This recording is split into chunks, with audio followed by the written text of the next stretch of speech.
Olá, turminha do sexto ano, tudo bom? Bom, essa semana, né, a gente vai ver o capítulo 18 e corrigir as atividades do capítulo 17, tá? Essa daqui é a nossa aula de redação.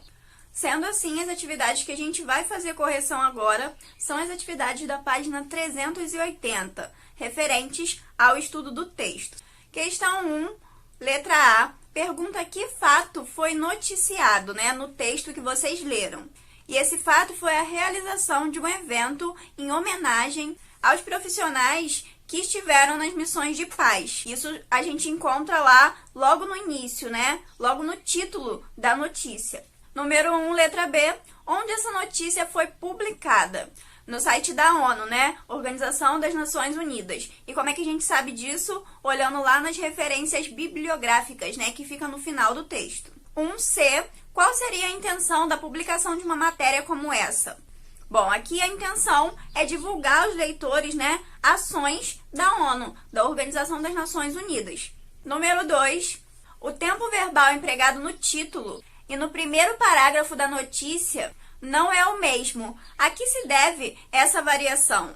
Bom, a gente já falou disso na semana passada, né? O título sempre emprega um verbo no presente, para causar um efeito de proximidade no leitor, né? Então, é aquela coisa do presente histórico. Mesmo que a notícia não esteja no presente, no título é utilizado o presente para dar uma ideia de atualidade, de proximidade. Enquanto isso, no texto, né, na matéria mesmo, a gente tem o verbo empregado no pretérito, né, no passado, para que as informações se mantenham fiéis. Então, a notícia, ela passa uma verdade. Então, ela precisa retratar os fatos no passado, como eles ocorreram. A atividade de número 3 é bem parecida com uma atividade do outro capítulo também, né? Ela possui uma tabelinha que vocês vão preencher com as principais informações da notícia, que a gente encontra sempre lá no lead, né? Primeiro parágrafo ou primeiro e segundo parágrafos. Então, quem nessa notícia, né? A ONU. O que? Promoveu um evento. Onde? No Rio de Janeiro. Quando? No dia 29 de maio, Dia Internacional dos Trabalhadores das Forças de Paz, né? Tudo a ver com a notícia e com o evento, óbvio. Por quê? Para homenagear esses profissionais. Número 4, o corpo do texto está dividido em 3 partes. Complete a tabela a seguir, né? Então, vocês vão colocar o que está faltando nessa tabela. No Rio, ONU homenageia profissionais das missões de paz. O conteúdo apresentado ali é as circunstâncias do acontecimento, né? Da realização desse evento. Segunda parte, título Mulheres em Missões de Paz. O conteúdo, né, destaca a importância da participação das mulheres, da participação feminina nessas missões. E a terceira parte e última tem como título Dia Internacional dos Trabalhadores de Paz da ONU. E o conteúdo aqui, né, ele recupera a história dessas missões e desse dia de homenagem. Para isso, essa parte da notícia traz dados sobre a atuação desses profissionais nas missões. Questão número 5. Ao redigir a notícia, o autor emprega, óbvio, a terceira pessoa do discurso, apresentando as circunstâncias de um fato. Então, a nossa resposta aqui é a letra D, última alternativa da questão. A 6 pede para vocês considerarem o parágrafo a seguir, né? E aí a letra A vem perguntando o seguinte: por que um trecho do parágrafo foi registrado entre aspas? Bom, quando a gente utiliza aspas, né, a gente está dizendo que foi uma outra pessoa que disse aquilo ali. Então, o que está aqui no texto, entre aspas, é a transcrição da fala de um entrevistado, certo? E não do autor da matéria, da notícia. B, como se chama essa forma de organização do texto? Bom, o nome disso é discurso direto, né? Por quê? O discurso direto é aquele que transcreve a fala da personagem, aqui, no caso, né, do entrevistado. Seria discurso indireto, né, se a gente tivesse aqui o autor dizendo o que o entrevistado disse, né, mas ele deu um espaço para o entrevistado aqui, por isso ele usou exatamente o que o entrevistado disse entre aspas. C. Por que é importante para um jornalista registrar um trecho como esse? Bom, é importante porque ele deixa bem claro que aqui, né, o que está sendo dito não é uma fala dele, e sim do entrevistado. Isso pode servir como se fosse meio que uma proteção, né, ao jornalista, caso a matéria dê algum problema, né? Às vezes a gente tem temas polêmicos e se o jornalista disser alguma coisa ali, né, que possa ser compreendida como comprometedora, vão cair em cima dele e vai ter consequências, né? Deixando bem claro que aquela fala não é dele, que é de um entrevistado, ele já consegue se livrar disso. A número 7 é para vocês compararem os dois parágrafos que o livro dá, né, 1 e 2, e refletir sobre o porquê o jornalista usa o discurso indireto e não o discurso direto quando se trata da avaliação da ONU. E o contrário, né, o porquê que ele usou o discurso direto e não o indireto quando se tratou do posicionamento da militar. Bom, aqui a gente pode tirar a seguinte conclusão. A ONU é uma organização, né? Então, ela não tem uma pessoa específica que fale por ela, né? Que o jornalista possa transcrever e atribuir esse discurso, essa fala. Então, como essa avaliação, ela é uma avaliação comum, nada polêmica, e que se refere a uma organização, o jornalista prefere utilizar o discurso indireto para conferir uma distância a essa informação. Já a fala da militar é um depoimento pessoal, de quem está por dentro das missões, né? De quem faz aquilo ali. Logo, ela tem uma autoridade para falar.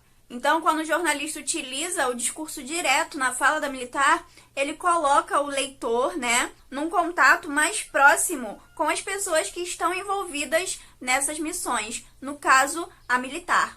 A número 8 pede para que vocês consultem o site da ONU e comparem a notícia publicada na internet com essa notícia que a gente leu aqui, né? Uma notícia de jornal impresso, uma notícia que é publicada em revista, por exemplo. Então, aqui o livro apresenta, né, auxilia vocês ainda com o link dessa notícia para vocês lerem ela na internet e fazer o exercício de comparação. Logo depois vem o quadrinho com as opções de notícia tradicional, aquela impressa, e notícia online. E a primeira pergunta é: qual é o suporte da publicação? Na notícia impressa, né, tradicional, são jornais e revistas.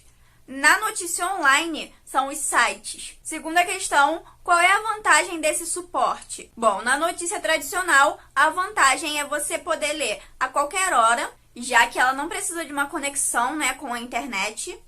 Você lê e poder grifar, né, poder rabiscar, poder destacar trechos e também, se for o caso, recortar. Já a notícia online, ela é um pouco mais acessível e permite uma leitura mais dinâmica, mais rápida. Terceira pergunta, como o texto está diagramado na página? Diagramado, gente, é colocado ali, organizado ali. Então, na notícia tradicional, ele geralmente vem em forma de colunas, alternado com imagens. E na notícia online, né, as notícias que são veiculadas por sites, geralmente elas vêm num bloco único, né, não dividido por colunas, e também elas são interrompidas por vídeos e propagandas o tempo todo. Próxima pergunta, há palavras em destaque na notícia? Bom, na notícia tradicional, a gente vê que o título e o lead, eles vêm em negrito, né, então destacado dessa forma. O subtítulo geralmente vem em itálico, e as legendas em uma fonte bem menor, né? Bem pequenininha. Já na notícia online, os títulos, os subtítulos e as legendas, elas vêm em destaque. E geralmente elas são hiperlinks, né? Se você clicar nelas, elas abrem novas páginas, né? Esses destaques abrem novas páginas. Próxima pergunta, que tipo de imagens acompanham as notícias? Na notícia tradicional, fotografias, né? Fotografias estáticas, que não se mexem. Já na notícia online, a gente tem, além de fotografias estáticas, né? Essas que não se mexem, que são as tradicionais, também as fotografias animadas. E por que não os vídeos? Existe uma ordem para ler o texto? Explique. Bom, na notícia tradicional, sim, né? A notícia é linear, você tem que começar pelo começo, né, e ir até o fim para poder entender tudo. Então, isso quer dizer que a leitura é linear. Já na notícia online, a leitura não é linear. Você pode ler um pedaço lá do final e depois ler um pedaço lá do começo. Você pode, por exemplo, clicar no hiperlink e ir para uma outra página e depois voltar para essa notícia. Enfim, isso tudo é possível na notícia online. Há a possibilidade de o leitor interagir com a notícia? Bom, no jornal só é possível se esse leitor mandar uma carta. Mas aí esse trâmite, né, do jornal receber a carta desse leitor e responder é bem demorado. Já na notícia online, né, o cara que está lendo pode adicionar um comentário de imediato. Na hora, ele pode comentar ali o que ele achou sobre a notícia. Questão número 9. A notícia destaca a participação feminina nas forças especiais da ONU. Discuta com seus colegas por que você acha que foi dado ênfase nisso. Bom, essa é uma resposta pessoal. No entanto, eu, Marcela, acho que essa ênfase é para demonstrar que um dos objetivos da ONU é promover uma igualdade de gêneros, né? Uma igualdade entre homens e mulheres dentro da organização. Então, eles colocam, né, o aumento da participação de mulheres. Eles demonstram que estão incluindo mulheres nesse espaço, né? E isso tem a ver até um pouco com a imagem da ONU, com a ideologia dessa organização. A questão de número 10 diz que a última parte da matéria trata da importância das missões de paz e que por isso são apresentados muitos dados sobre essas missões e pergunta finalmente qual é a importância desses dados para a matéria. Bom, em qualquer produção textual, não só na notícia, a inclusão de dados traz maior credibilidade para aquilo que está sendo dito. No caso dessa notícia, né, esses dados só fazem comprovar a importância dessas missões serem feitas em diversos tempos e espaços. E isso dá ao leitor, né, a sensação de, nossa, como é importante o trabalho que eles fazem. Bom, agora a gente chegou ao fim, né, dessa primeira parte do vídeo, que é a correção das atividades da semana passada, e agora a gente vai passar para a segunda parte, que é a explicação, né, os comentários sobre o conteúdo dessa semana na parte de estudo do texto. Então, essa semana, lá no capítulo 18, a gente encerra os nossos estudos do gênero notícia. Portanto, essa é a parte 3, né, a última parte desse gênero textual. E ele começa novamente com uma notícia que vocês vão ler e vão analisar por meio das atividades que a gente vai corrigir na próxima semana. Depois de fazer essas atividades, eu preciso que vocês façam o super desafio e aí passem para a produção textual. E essa produção, ela se baseia na notícia do começo do capítulo. Então, a notícia, ela mostra uma mulher que ajudou o próximo, né? Que se prontificou a ajudar uma outra pessoa. E com base nisso, a produção textual vem sugerindo que vocês leiam uma matéria de jornal que apresenta 10 brasileiros que se tornaram notáveis por correr riscos e salvar vidas, né? Correr riscos para ajudar o próximo. Então, vocês vão pegar o linkzinho, né, que está no livro e vão procurar na internet essa matéria. Feito isso, o livro pede para vocês se organizarem em grupos, tá? Mas vocês não farão essa atividade em grupos, e sim de maneira individual. E aí, cada um vai pesquisar por pessoas da família de vocês, do bairro de vocês, da cidade de vocês, do colégio de vocês, enfim, do meio social em que vocês vivem, que já se arriscaram para salvar a vida de outras pessoas. Ou que, de alguma forma, mudaram a história de vida de alguém. Ou, quem sabe, da própria cidade, né? Do próprio ambiente em que essa pessoa tá, por algum fato histórico, certo? Aí você vai pegar essa história, né? Vai transformar ela em notícia, então você vai produzir uma notícia a partir da história dessa pessoa que vocês escolheram e vai noticiar essa história como se ela tivesse acontecendo nesse exato momento, né? Como se ela tivesse acontecido hoje, nos dias de hoje, e não antes.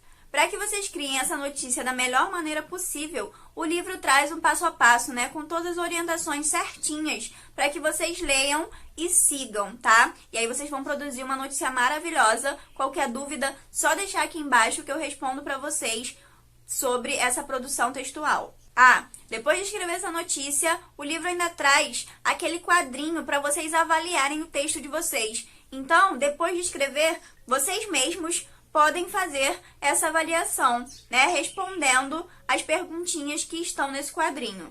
E aí, se faltou alguma coisa na notícia de vocês, né, que vocês repararam a partir do preenchimento do quadrinho, é só vocês voltarem e alterar, né, e melhorar essa notícia. Bom, por hoje é só. A gente fica por aqui. Muito obrigada pela atenção de vocês e até a próxima aula.